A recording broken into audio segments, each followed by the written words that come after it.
पुरानी मंदिर की कहानी भाग 2। कालनेश का श्राप। सुबह की हल्की धूप मंदिर की टूटी फूटी दीवारों पर पड़ी, लेकिन वहां की ठंडक और सन्नाटा दिल को चीर देने वाला था। मंदिर के अंदर 4 कंकाल पड़े थे, जैसे वक्त ने उनकी चीखों को पत्थर में बदल दिया हो। गांव वालों ने दीवार की ओर देखा, जहां ताजा खून से लिखा था, साधना अधूरी है, मैं फिर लौटूंगा। 5 साल बाद गांव में एक अजनबी आया। अर्जुन, एक युवा पुरातत्वविद। उसकी आंखों में जिज्ञासा की चमक थी, लेकिन उस चमक के पीछे एक अकेलापन छुपा था। अर्जुन को रहस्यमय कहानियों में ही अपनी पहचान मिलती थी, शायद इसलिए कि वो खुद भी अंदर से खोया हुआ था। जब अर्जुन ने गांव के बूढ़े से मंदिर की कहानी सुनी, तो उसकी आंखों में डर नहीं, बल्कि एक अजीब सी बेचैनी दिखी, जैसे वो डर को छूकर देखना चाहता था। बूढ़े आदमी ने कांपती आवाज में कहा, उस मंदिर में मत जाना बेटा, वहां सिर्फ मौत नहीं, एक अंतहीन सन्नाटा है। अर्जुन बस मुस्कुराया, लेकिन वो मुस्कान खाली थी। कभी कभी सच्चाई डर के पीछे छुपी होती है, उसने कहा। अर्जुन के साथ उसके 2 दोस्त थे, नीलिमा और करण। आधी रात को ठंडी हवा में कांपते हुए वे मंदिर के दरवाजे पर पहुंचे। दरवाजा जंग खाया हुआ था, लेकिन जैसे ही अर्जुन ने उसे छुआ, वो खुद ब खुद चरमराता हुआ खुल गया। अंदर घुसते ही एक ठंडक उनकी हड्डियों तक उतर गई। दीवारों पर जले हुए दियों की हल्की रोशनी में मंदिर के कोने अंधेरे के गहरे कुएं जैसे लग रहे थे। अर्जुन ने फुसफुसाते हुए कहा, यहां समय भी थम गया है, महसूस कर सकते हो? नीलिमा ने अर्जुन का हाथ कसकर पकड़ लिया। उसकी हथेलियों में पसीना था, लेकिन डर से भी ज्यादा वहां एक सवाल था, क्या हम सही कर रहे हैं? अर्जुन ने कैमरा ऑन किया। अगर यहां कोई आत्मा है तो हमें कोई संकेत दो।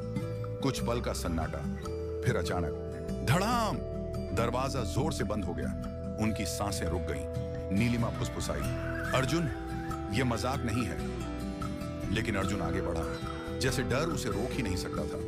तभी जमीन पर दरारें बनने लगी। ठंडी हवा के साथ एक काली परछाई उभरी। वह था कालनेश। उसकी आंखों में गुस्से और पीड़ा का ऐसा तूफान था कि देखकर ही रूह कांप उठे। उसकी कराहती आवाज गूंजी, मैं अधूरा हूं, अब तुम मेरी साधना को पूरा करोगे। नीलिमा की आंखों में आंसू भर आए। हमने कुछ नहीं किया, प्लीज। लेकिन कालनेश के लिए दया कोई मायने नहीं रखती थी। उसकी छाया करण को जकड़कर हवा में उठा ले गई। करण की आंखों में डर और बेबसी साफ झलक रही थी। उसकी चीख मंदिर की दीवारों से टकराकर गूंजती रही। अर्जुन ने कांपते हाथों से जेब से वो ताबीज निकाला जो गांव के बुजुर्ग ने दिया था।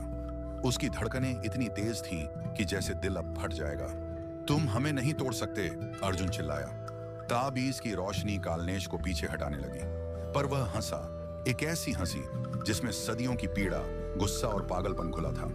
तुम मुझे खत्म नहीं कर सकते, मैं तुम्हारे भीतर हूं, डर के हर कोने में। अर्जुन को एहसास हुआ कि लड़ाई कालनेश से नहीं, अपने भीतर के डर से है। उसने अपनी सारी हिम्मत जुटाई और ताबीज को कालनेश के सीने पर फेंक दिया। तेज रोशनी के साथ एक विस्फोट हुआ। मंदिर कांप उठा। कालनेश की चीखों से ऐसा लगा जैसे खुद पत्थर भी रो रहे हों। सुबह की हल्की रोशनी में अर्जुन और नीलिमा मंदिर से बाहर निकले। दोनों के चेहरे पर थकान और दर्द साफ दिख रहा था, लेकिन अर्जुन की आंखों में एक अजीब सी परछाई थी, जैसे कुछ अंदर टूट चुका था, या शायद कुछ जाग चुका था। पीछे मुड़कर देखा तो मंदिर की दीवार पर एक नया संदेश लिखा था, श्राप अभी पूरा नहीं हुआ, मैं लौटूंगा। अर्जुन बस मुस्कुराया, लेकिन इस बार वो मुस्कान डर से भरी थी। शायद क्योंकि कालनेश अब कहीं बाहर नहीं था, वो अर्जुन के भीतर था।